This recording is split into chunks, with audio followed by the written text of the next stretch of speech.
Ok, donc nous sommes le mercredi 21 juin, il est 20h24. Je fais une vidéo qui va compléter tout le reste par rapport à la situation que nous vivons. Donc, nous avons intégré ce logement en août 2022. J'ai signé un bail en août 2022.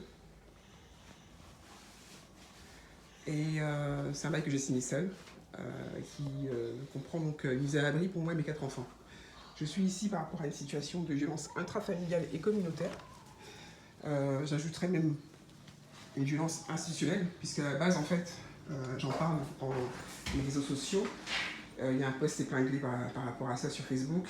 Le harcèlement dont je suis l'objet à la base, c'est vraiment un harcèlement, on va dire, un harcèlement au niveau des institutions. Ça a commencé là. Et d'ailleurs, c'est un harcèlement qui a un caractère global et institutionnel parce qu'il ne se résout pas. Si ça avait été en fait un harcèlement de base, on aurait appréhendé les personnes concernées, on aurait fait une enquête. Or, il y a une omerta, il y a un délit de justice qui s'opère parce que justement les institutions sont concernées. Et je fais le lien avec la dimension macronienne sur mon site familleciblée.fr, mais aussi sur mes réseaux sociaux, Facebook et Twitter. Alors, je subis en plus de ce harcèlement-là, donc un harcèlement au niveau intrafamilial, campagne de calomnie, campagne de diffamation, extorsion, surtout au niveau de mon droit d'auteur, parce que j'écris, je suis une auteur, dont le droit est détourné. Le droit de percevoir donc des bénéfices par rapport à mon travail d'auteur, mais même le simple droit de recevoir du courrier, c'est détourné. C'est une spoliation systémique de droit. Ils organisent aussi des campagnes des nuisances acoustiques et des nuisances sonores, du harcèlement de rue, comme on dit. En général, ils utilisent des enfants, les collégiens, parce que s'ils sont appréhendés, ils ont une peine minime, ils risquent peu de choses. Donc, je ne doute pas que ce sont des adultes qui le font, puisque ce sont des organisations communautaires, mais qui utilisent des enfants pour perpétrer un harcèlement sur parfois des plages horaires de 2 heures, 3 heures. C'est assez infernal. J'ai posté dessus sur YouTube une vidéo en fait mettant en scène donc des enfants, des adolescents, je pense, adolescents ou jeunes adultes, à minuit sous les fenêtres. Voilà. Et les institutions, c'est bien la chérie, mais les chaussures.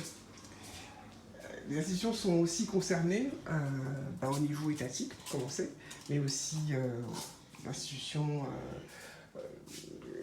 au niveau de l'accès à l'emploi, au niveau de l'accès aux soins. Il y a à chaque fois en fait un déni systémique par rapport aux droits que nous sommes supposés avoir.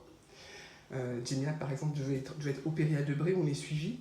On a eu affaire en fait à un médecin issu de cette sphère communautaire qui a tout simplement refusé de nous soigner. Comment? Oui, c'est bien la chaîne. Et donc, c'est comme ça tout le temps. Et en ce moment, ils sont aussi en train d'opérer un montage juridique avec le bailleur, ou en tout cas des personnes travaillant pour le bailleur par rapport à mon logement, c'est-à-dire mon bail. Ils veulent récupérer mon bail.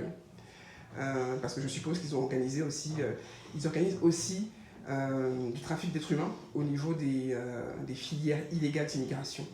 Donc je pense que leur but c'est de récupérer le logement pour pouvoir ensuite le scinder en plusieurs parties et pouvoir le louer à des personnes en fait qui n'ont pas en fait accès à ces droits parce qu'ils n'ont pas de titre de séjour régulier tout simplement.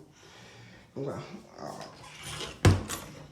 excuse-moi, je vais répéter la vidéo parce que ta sœur elle a bousillé notre vidéo. Donc chambre d'Anaï. Anaï, on est combien ici à la maison, tu peux me dire? 4. Voilà, 4 personnes.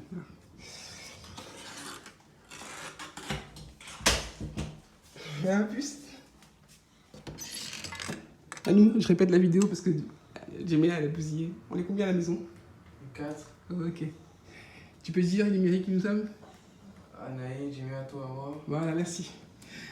Parce qu'ils ont quand même, ils profitent en fait du fait qu'on sorte, parce qu'on va sortir forcément. Moi, j'ai des démarches à faire tous les jours, j'ai des courses à faire, les enfants vont à l'école.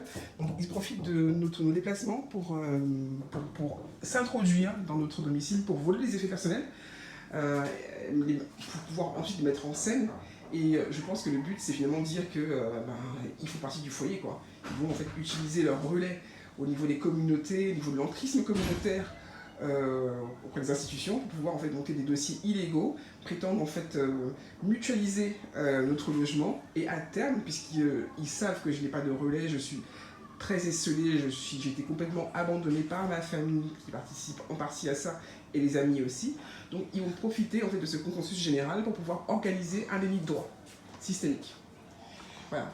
Donc, et ça en fait c'est possible seulement parce qu'on vit dans un état fasciste, il faut le savoir. C'est un état qui est devenu fasciste. Si les gens n'ont pas conscience, il faut le savoir. Moi je ne compte pas me laisser faire. C'est un pays qui s'est mis en situation d'illégalité en de nombreux endroits à mon encontre. Et tout est fait aujourd'hui pour que je ne parvienne pas à accéder à mes droits, que je n'ai même pas accès en fait à un avocat. Les criminels, il y a un gamin là qu'on a jugé récemment, il a brûlé une petite fille, il a violé, non, il a en fait tué et brûlé une jeune fille.